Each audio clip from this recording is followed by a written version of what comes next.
Hello aspirants, welcome back to Anthropology Concepts in 15 Minutes series. So friends, in today's discussion, let us try to understand about very important concepts in anthropology, that is ethnocentrism and cultural relativism. So friends, basically to understand what are these two things, so basically ethnocentrism and cultural relativism are nothing but two approaches to analyze cultures. So when we are in the society, we have to analyze cultures. So usually we'll analyze and we will try to understand about cultures. So here, these are nothing but two important approaches to analyze the cultures. So let's try to explore about these two things so that our perspective towards analyzing culture will change by the end of the class. So friends, myself Dr. Suresh Guramkunda, and I am the faculty of Anthropology Optional at SRIRAM's IAS, and I welcome you all to this session on behalf of SRIRAM's IAS.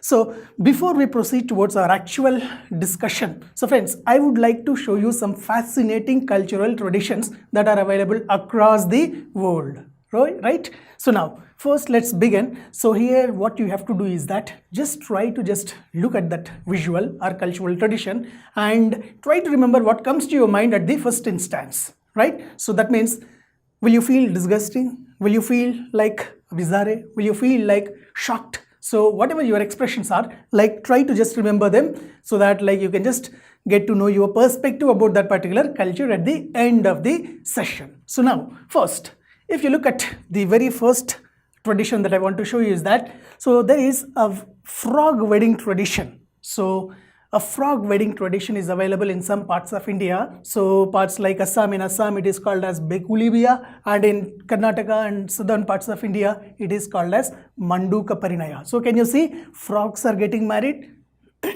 How do you feel now when you look at this thing that frogs are getting married? And some cultures are following that. So why this cultural tradition exists? So now try to learn about the reason for it. So usually like the frog wedding will be celebrated and conducted in some parts of India to ensure good rains in that particular season. So this is the reason. So like we don't know whether it is actually that happens or not, but thing is that this is one tradition that will occur for ensuring good rains. So this is one thing. So now let's proceed towards and let's see another tradition. So in some of the tribals like the Madia Counts who lives in the Buster region of the central India, so there is a cruel practice of human sacrifice.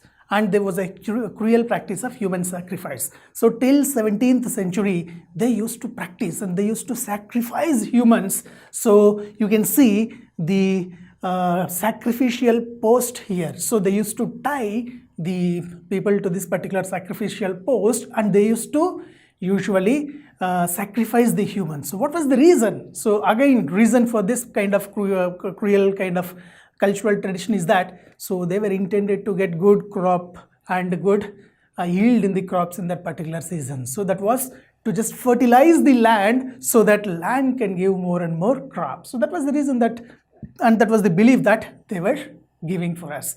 So this is one thing. So in the similar fashion, so you can just look in this image also that, so it is nothing but it's a human sacrifice witnessed by Captain Hook. So one of the British captain, so Captain Cook on the island of Tahiti. So Tahiti is nothing but one of the island in French Polynesia. So this is one engraving that has been done by Woollett in 1784, which depicts the practice of human sacrifice. So try to imagine like a human being is being sacrificed. So what do you feel and how do you feel? So just imagine as if a human being is being sacrificed in front of you. So that's one thing. And then let's look about other things, like there are some other cultural traditions like Gotul culture. There is a system called as Gotul system, so amongst the Muryas and Gonds of Bastar region. So here what will happen in this Muryas and Gonds means, usually in the Muryas and Gonds there is a concept of youth dormitories where both the boys and girls will live together and they will they will be trained with so many aspects about the life. Be it could be education, be it could be the values of the society, be it could be all such kind of things will be taught under these youth dormitories, and these are nothing but some other these are the places where boys and girls will live together in one particular dormitory. So there in that particular concept, so right now we are just looking in modern day societies, we are looking about some living in relations kind of traditions, isn't it? So here in tribal societies also such kind of tradition is there, and here the premarital sex is also allowed in this particular Gothul system. So what do you feel? How do you feel when you listen such kind of things? Right? So this is one cultural tradition. So next, if you see, if you can recollect during some of the festivals like Muharram and all those things, there is a practice of self-flagellation by some Shia Muslims across the world. Can you able to recollect that? Like, can you see in this image that the men are just taking some whips and they are just inflicting harm to themselves? So can you see this? So this is nothing but self-flagellation practice. So it is not only being practiced by Shia Muslims during Muharram, so some of the Christians across the world also they will practice this kind of self-flagellation, because they need to imitate the pain that is suffered by Jesus Christ. So that is one explanation that they have given. So this is one thing, and this is another cultural tradition that is being followed across the world. Now look at other tradition. So can you see what's happening here? It's a practice of finger amputation. So in Indonesia, there is a tribe called Dani tribes. So amongst Dani tribes, there is a practice called as finger amputation practice. So can you see the fingers has been chopped? Can you see this? So the fingers have been chopped here. Now, do you know why this kind of things will happen there? So reason for that is that usually if anyone dies in our family, what will you do? You will simply cry and you will express your emotional feelings towards that particular relative, and then simply we will complete the funerals and then we will return back. So here in Dani tribes, to express the grief followed by the death of the close relatives, they will chop their fingers. It is in commemoration of the lost relatives of that particular persons. So like that. So can you see that, like the fingers have been chopped here? So this was another cultural practice that is being used, and that was being practiced by the Dani tribes of Indonesia. So this is one thing. So this is another cultural tradition. Now look at this tradition. So this tradition is known as Fama Dihana. So Fama Dihana is basically nothing but it's a dancing with the dead in the Madagascar. It's a tradition where the people will dance with the dead corpses of their ancestors. So in this tradition, what they will do? So actually it is nothing but it is a Malagasy funerary tradition. So that occurs in Madagascar. So in Madagascar, what they will do generally is that, so this is actually this Fama Dihana. So in literal sense, Fama Dihana is also known as turning of the bones. So what they will do in this particular tradition, simply they will try to exhume the dead corpses, then they will rewrap that bones and all those things in a particular new clothes, and then they will dance with that ancestral corpses. So this is one kind of celebration that they will do for their ancestors on some regular period of time. So that is one thing. So can you see this, like dead corpses which have been rewrapped under new clothes, bones and all those things, they are being carried by the carried by their followers, and then they will be they'll be dancing with that kind of corpses. So it is a kind of celebration. So it is that they'll feel that they are just they are just making their ancestors also celebrating along with them. So that is one thing. So this is Fama Dihana. So think about yourselves, like if this kind of things happen in and around you, then how do you feel? So then look at this. Women wearing brass ring coils around their neck. So in Myanmar region, there is a tribe called as Koyan tribe. So Koyan tribe of Myanmar. So in Koyan tribes, there is a practice that they will wear this kind of brass ring coils around their neck. So more the length of the neck, where the more lengthier coil, so they will feel that more is the beauty of that particular woman. So they will connote this length of the coil and length of the neck with that of the beauty of the women. So that is one thing, and this practice is also called as giraffe neck practice. So there are so many other reasons that anthropologists have quoted, but basically this is one reason that they will wear it. So think of yourself, if your neck has been just wrapped around with that kind of brass coil, so how do you feel it? So that's one thing. So then now look at other practices like thaipusam. This is one practice, that is thaipusam. So where the body and the face will be pierced. So it's a ritual that is followed in southern Indian states, so particularly in Tamil Nadu. Can you see this? The trishul has been just pierced into the cheeks and all those things. So like this. So this is known as thaipusam. So this is also one practice. So to just clear off their promises. Okay, so then look at other tradition. So blackening of the bride in the Scotland and northeastern Ireland. So in Scotland and Ireland there is a weird tradition, that is blackening of the bride. So if these are the two couples, they are going to get married, so it's a kind of pre-wedding tradition. So why this kind of tradition is done? So usually what will be done here means, like, the friends and relatives of this couple will kidnap them and they will place at one place, and they will try to just throw all sort of rotten eggs and all such kind of tomato ketchups and whatever comes to their mind. So they will take it and they will throw towards this couple. So this tradition is basically known as blackening the bride. So this tradition is basically followed, and it is that according to them, it will bring luck to the couple. So that's the explanation that they feel, and that's the belief that they will have. So bringing luck to couple through this way. So this is their tradition, and we have to just look into this. So this is one another tradition. Now look at this tradition. So usually in India, it is mostly followed, that is exorcism by marriage. So usually exorcism means when you try to just throw away the evil spirits by doing some pujas and all those things. So then they are nothing but exorcism. So how this exorcism will be done means through human, animal and or human plant weddings. So can you see here, woman is getting married to a tree, and can you see here, woman has been married to a dog. Can you see that? So how do you feel when you see such kind of things? Like usually feminists will try to oppose this. So but culturally what explanation they will give?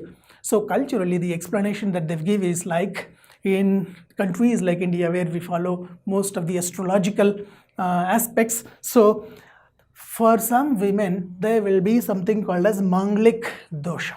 So to clear or erase such kind of Manglik dosha, they will get married with either the trees or with some animals like dogs or some things. So that's all. So what happens in this kind of women? So usually it is believed that they will bring some sort of they will bring death to the their husband. So first they will get married to a plant or an animal, and that plant or animal will be executed or it will be just cut off. Then they will get married to the man. So that's how their marriages will occur.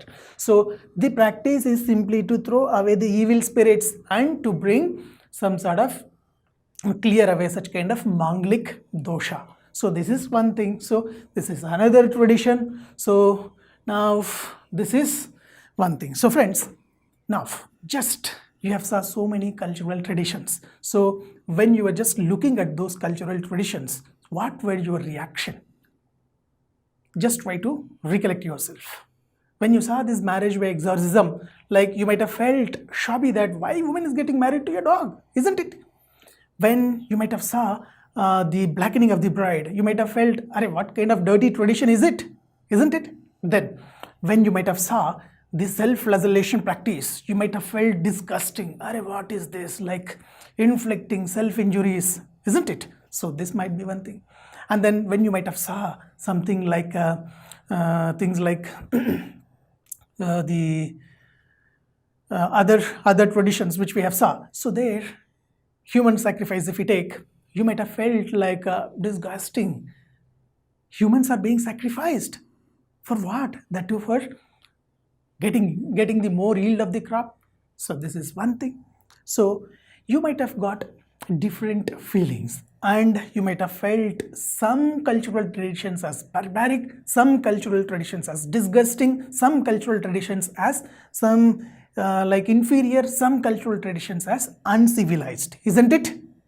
So now hold back yourself and let's try to understand like with which perspective you have looked that particular cultural tradition. So now let us try to understand about the two important concepts, ethnocentrism and cultural relativism. So first let's try to understand about the concept of ethnocentrism. So friends, ethnocentrism is a word that is being derived from two Greek words. One is ethnos and the other one is kentron. So ethnos refers to nation and kentron basically refers to the centric or at the center. So what does this says and who has introduced this? So this is one another important thing that you have to know.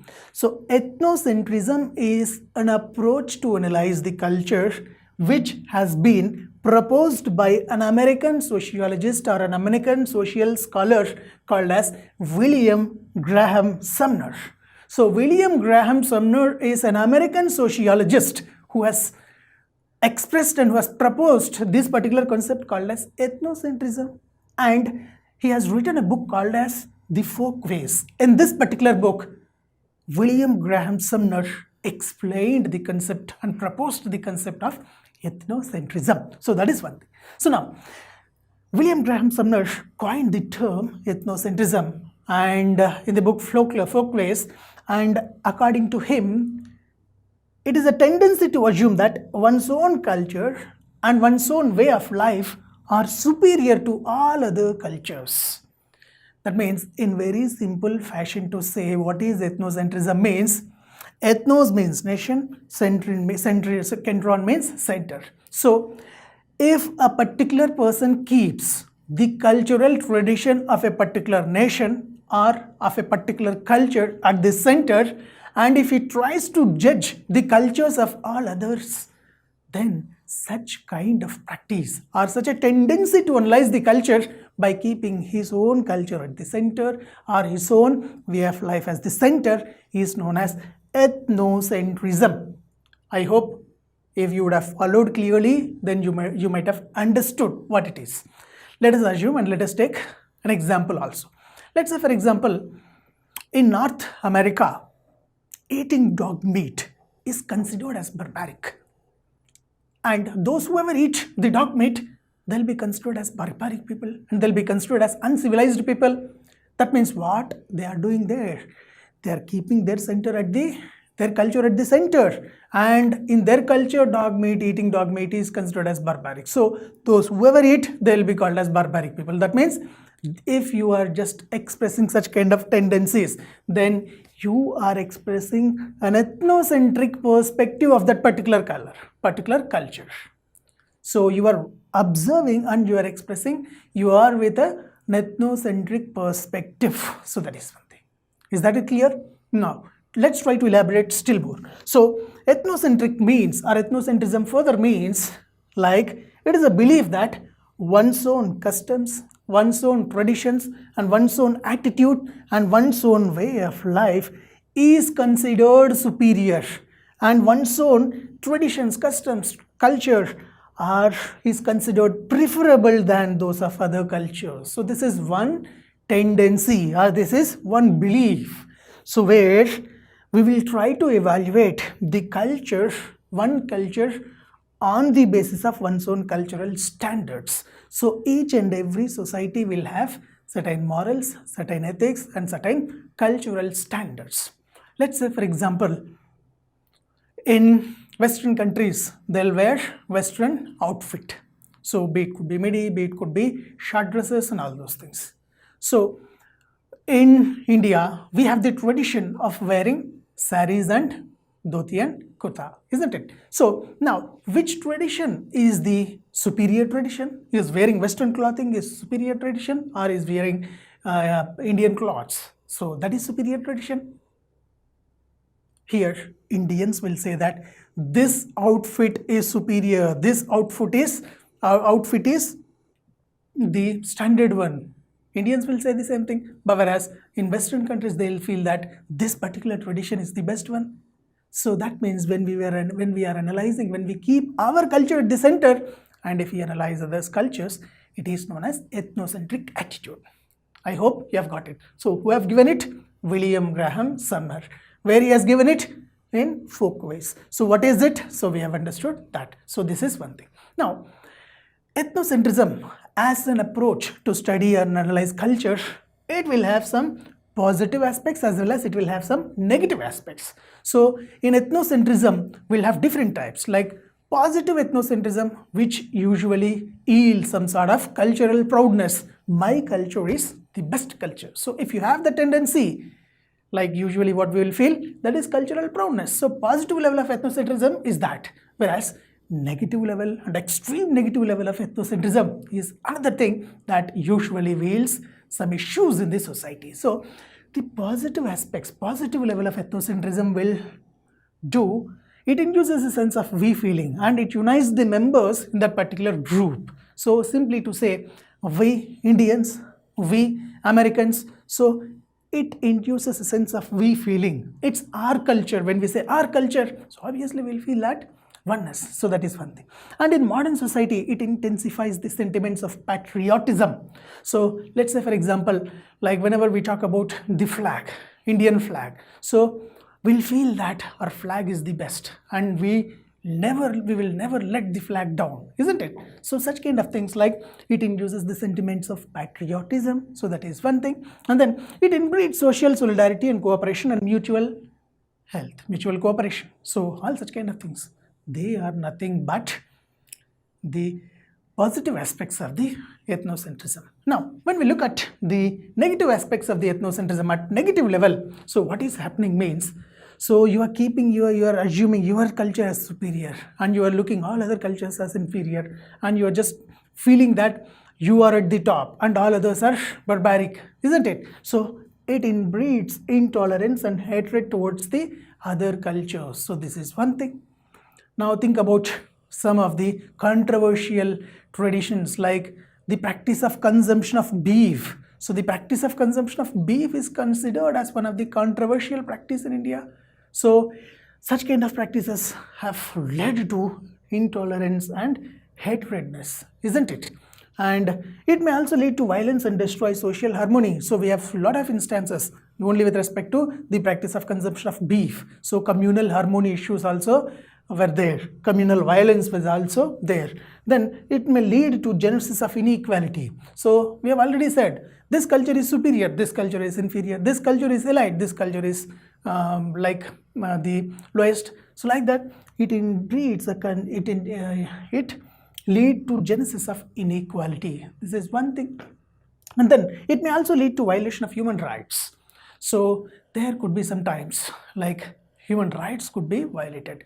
Like let's say, for example, when dominance arises, then what will happen? So usually you will be restricted from doing some things. So like let's take an example. Let's say, for example, as I have said there would be reason for each and every culture and each and every cultural tradition and practice. So if we are prohibiting something not to do, obviously there would be a kind of violation of human rights. So that is, and it may also neglect the richness of other cultures. So we won't be encouraging other cultures. So that could be one another negative aspect.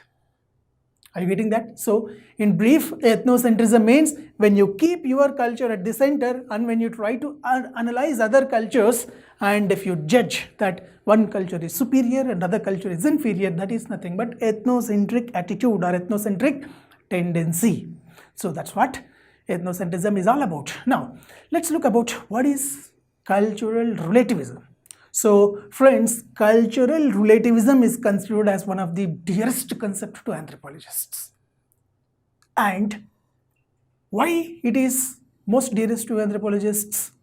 Let's see. And then what is basically cultural relativism is. So first, if you see cultural relativism, which is also known as cultural determinism, it's an approach or it's a tendency which was first formulated by French Boas in North America in 19th century, right? So French Boas has formulated this. So this is nothing but it's an approach, it's a tendency to analyze the culture, where here what we will do, simply that it says that all the cultures are equally valid, as each and every culture is unique and not a comparative unit.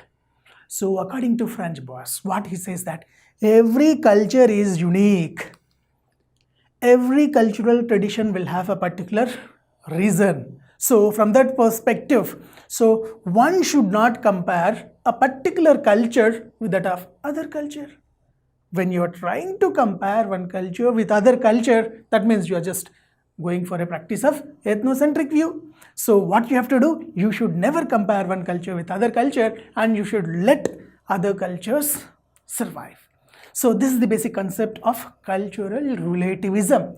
So French Boas, he says that cultural relativism, it's nothing but it's a method of analyzing culture where different cultural aspects are analyzed objectively without using the values of one another culture to judge the culture. That means, according to cultural relativism, you are not supposed to judge others' cultures. You are not supposed to analyze others' cultures by keeping your culture at the center. Rather, what you can do, you can learn and you can analyze their culture from their own perspective. So that is one thing. So this is the basic concept of cultural relativism. So if you are judging one culture by keeping your culture at the center, ethnocentrism, and if you are judging a particular culture from their own perspective, it is nothing but cultural relativism. So even in ethics also, you might have heard the concept of moral relativism. So morals are not same.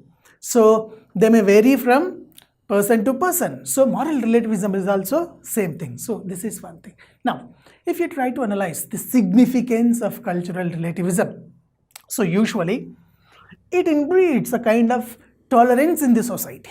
That means when you are letting others to do what they want to do, obviously there won't be any clashes. So tolerance will be inculcated in the society. Let's say, for example, if someone wants to consume beef, so let them consume. That means, according to anthropologists, what they will say is that, so if you are just letting other cultural traditions happening, so that means you are just with we are with cultural relativistic perspective. So like that. So as I have said, every tradition will have a reason. So we have to look into that and then we have to analyze that. Now, it inculcates cultural sensitivity, open-mindedness and inclusive feeling with empathy. So you will have a kind of empathy towards other cultures. Because in empathy, what you will do, you will fit into the shoes of others and you will try to understand why a particular person or particular thing is being done like that. So this is one thing. And then it also emphasizes cultural understanding. Apart from that, it implies the posture of neutrality and leads to establish peace and harmony in the society. So it will also try to establish peace and harmony in the society. Okay, then the cultural relativism encourages suspending personal biases and suspending ethnocentrism and assumptions of cultural superiority. So these are some of the important benefits or like advantages, or in simple manner to say, significance of cultural relativism.